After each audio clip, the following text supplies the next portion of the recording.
మాజీ ముఖ్యమంత్రి వర్యులు జగన్మోహన్ రెడ్డి గారు ఎడ్యుకేషన్ సిస్టమ్కి ఎంత ప్రయారిటీ ఇచ్చినారన్నది అందరికి కూడా తెలుసు. ఈరోజు కనుక గవర్నమెంట్ స్కూల్స్ని కానీ గవర్నమెంట్ కాలేజెస్ని కానీ మనం ఒక్కసారి కనుక వెళ్ళి చూస్తే అసలు మనం గవర్నమెంట్ స్కూల్స్ని ఈ విధంగా ఊహించుకోగలమా? అంటే మనం చిన్నప్పుడు ఇంకొక 15-20 సంవత్సరాల క్రితం గవర్నమెంట్ స్కూల్స్ ఎలా ఉన్నాయి, ఈరోజు గవర్నమెంట్ స్కూల్స్ ఎలా ఉన్నాయి, ఎంత మార్పు వచ్చింది, ఎంత అభివృద్ధి చెందుతూ ఉంది అన్నది స్పష్టంగా ప్రతి ఒక్కరికి కూడా అర్థమవుతుంది. ఈ 9 నెలల్లో అంటే సుమారుగా 8 నెలలు మాత్రమే పూర్తయింది. చంద్రబాబు నాయుడు గారి ప్రభుత్వం ఈ విద్యా వ్యవస్థకు సంబంధించి ఒక డిజాస్టర్, అంటే ఏ విధంగా ఆ వ్యవస్థని నాశనం చేస్తూ ఉన్నారు అన్నదానికి నేను మీకు కొన్ని ఉదాహరణలు కూడా తీసుకొని వస్తాను. ఆయన చేసింది ఒక విద్యా విప్లవం అయితే, ఈయన చేసింది టోటల్గా విద్యా వ్యవస్థని కొలాప్స్ అయ్యే పరిస్థితికి తీసుకొని వస్తూ ఉన్నారు గవర్నమెంట్ ఎడ్యుకేషన్ సిస్టమ్ని.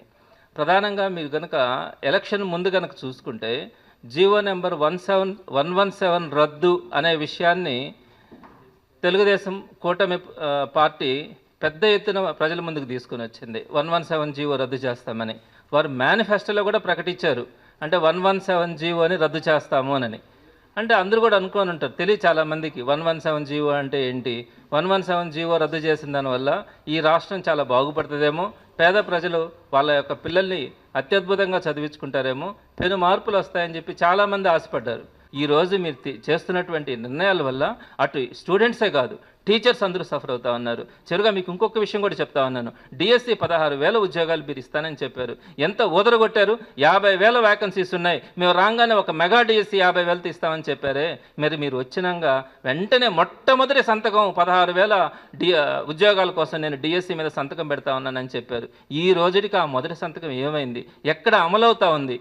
మీరే కేసులు ఇచ్చినారు, కోర్టుల్లో కేసులు ఇచ్చి ఆ డిఎస్సి అమలు కాకుండా మీరే ఆపుకుంటా ఉన్నారు.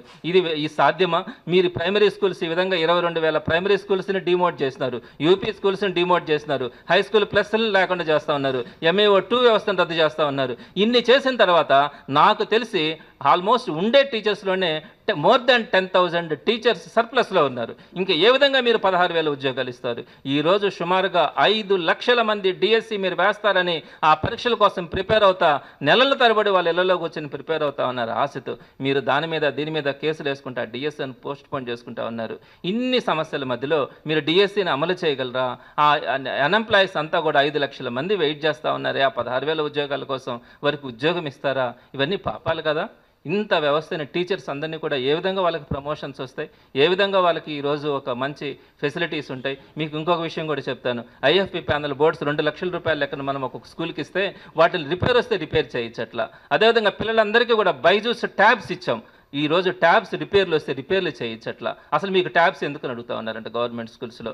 అదేవిధంగా RO సిస్టమ్స్ రిపేర్ వస్తే RO సిస్టమ్స్ని రిపేర్ చేయొచ్చట్లా. ఇంగ్లీష్ మీడియం విద్యను రద్దు చేస్తున్నారు, TOEFL సెక్షన్ అని రద్దు చేస్తున్నారు, IB సిలబస్ అని రద్దు చేస్తున్నారు, CBSE సిస్టమ్ అని రద్దు చేస్తున్నారు. ఎన్ని రద్దు చేసుకుంటూ పోతారు? ఈ వ్యవస్థ కరెక్టా? ఎంత విప్లవాత్మకమైనటువంటి మార్పులను జగన్మోహన్ రెడ్డి గారు తీసుకొని వస్తే మీరు విధ్వంసం చేస్తూ ఉన్నారు. విధ్వంసం అనే పదం మీకు సరిపోతుందని కూడా నేను తెలియజేస్తా ఉన్నా. ఈ గవర్నమెంట్ ఎడ్యుకేషన్ సిస్టమ్ని ఇంత ఇబ్బంది పెట్టే పరిస్థితుల్లోకి మరలా వెనక్కి తీసుకెళ్తే మనం సుమారుగా 75,000 కోట్లు ఖర్చు పెట్టి ఎడ్యుకేషన్ సిస్టమ్ని తీసుకొచ్చినటువంటి మార్పులు ఈరోజు మనం ఏం చేయబోతా ఉన్నాం? ఏ విధంగా మనం పేద ప్రజలకి ఒక మంచి ఎడ్యుకేషన్ని ఇవ్వాలన్న ఆలోచనతో మనం ముందుకెళ్తాం? ఒక్కసారిగా చంద్రబాబు నాయుడు గారు, లోకేష్ గారు మీరు ఆలోచించండి. ఈ విధమైనటువంటి మొత్తం వ్యవస్థలను రద్దు చేయడం కానీ, జగన్మోహన్ రెడ్డి గారు ఏదైతే ఒక మంచి ఆలోచించినారో, జగన్మోహన్ రెడ్డి గారు ఆలోచనలే ఉండకూడదన్న ఆలోచనతో జగన్మోహన్ రెడ్డి గారి మీద ఉంటే మా మీద మీరు కోపం తీర్చుకోండి. అంతేగాని పేద ప్రజలకు ఉపయోగపడేది ఒక మంచి ఎడ్యుకేషన్ సిస్టమ్కి కావాల్సినటువంటి ఈ ఫెసిలిటీస్ అన్నిటినీ కూడా వీటన్నిటినీ కూడా రద్దు చేయడమో పాడు చేయడమో చేస్తే భవిష్యత్తులో మీరు సమాధానం చెప్పుకోవాల్సి వస్తుందని చెప్తా ఉన్నాను. ఈరోజు కూటమి ప్రభుత్వానికి అర్థమైనట్టుంది, ఇంకపోతే మనకు లేదు, ప్రజల్లో విపరీతమైనటువంటి మార్పు వచ్చేసింది, ఇంకా మనం ఏం చేసినా నమ్మే పరిస్థితి లేదు అనే ఆలోచనకు మీరు కూడా వచ్చినారు. ఈ ఒక్క కారణంతో మీరు మొత్తం ఇంక ఏమి ఇచ్చినా ఏకున్నా వాళ్ళు ఓట్లేరని, మీరు ఏమీ ఇవ్వదలుచుకోలేదని మీరే చెప్తా ఉన్నారు. చివకపోతే పోయింది. ఈ విధంగా ఉన్నటువంటి వాటిని కూడా వ్యవస్థలను కూడా పాడు చేయడం అన్నది మంచి పద్ధతి కాదని చెప్పి కూటమి ప్రభుత్వానికి వైఎస్ఆర్సీపీ నుంచి హెచ్చరిస్తా ఉన్నాం.